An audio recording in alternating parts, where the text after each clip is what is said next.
ଏଇଠି ଚିତ୍ର କରିଥିଲା ବଢିଆ ସୁନ୍ଦର ଦେଖାଯାଉଛି। ଆଉ ରଙ୍ଗ ଫଙ୍ଗ ଟିକେ ଦେଲେ ଆହୁରି ଭଲ ଦେଖାଯିବ। ମୋ ଭଉଣୀ ଏଠି ଚିତ୍ର ଆଙ୍କୁଛି। କଣ ହାତ କଲ ବଢିଆ ଦେଖାଯାଉଛି। ପୁଣି ଇନଷ୍ଟାଗ୍ରାମ ଦେଖିକିରି ହଁ ଭଲ ଆଙ୍କ ମେଘୁଆ ପାଗ ଏଇଠି ଧରିଛି ଦେଖୁଛ ତ, ପୁରା ଅନ୍ଧାର କରି ଟିକେ ରଖିଛି। ପାଗଟା ଟିକେ ମେଘୁଆ ମେଘୁଆ ଦେଖାଯାଉଛି। ମେରି ମେରି ମେରି ଆମର ଏଇଠି ଘରେ ଥିଲା, ଦୌଡ଼ିକି ଆଇଛି ମୋ ପାଖକୁ। ଏଇଠି ସେ ନାଙ୍ଗୁର ହଲଉଛି ମୋ ପାଖରେ ଅଛି ଠିଆ ହେଇକି, ନାଙ୍ଗୁର ହଲଉଛି। ମେରି କଣ ଖାଇଛୁ ଆଜି? ମେରି ଏ ମେରି କଣ ଖାଇଛୁ? ଠାକୁରଙ୍କ ଗଛ ମୂଳ ସେଇଠି ପ୍ରଭୁ ହନୁମାନଙ୍କର ମୂର୍ତ୍ତି ଆଉ ପ୍ରଭୁ ଗଣେଶଙ୍କ ମୂର୍ତ୍ତି ପୂଜା କରାଯାଏ। ଦେଖିପାରୁଥିବେ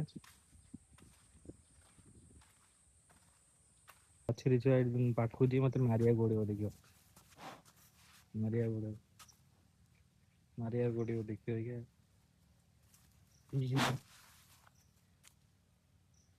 ତା ମା କୁଆଡେ ବୋଧେ ବନ୍ଧା ହେଇଛି, ଚରିବାକୁ ଯାଇଛି, ବାନ୍ଧିଛି ମା।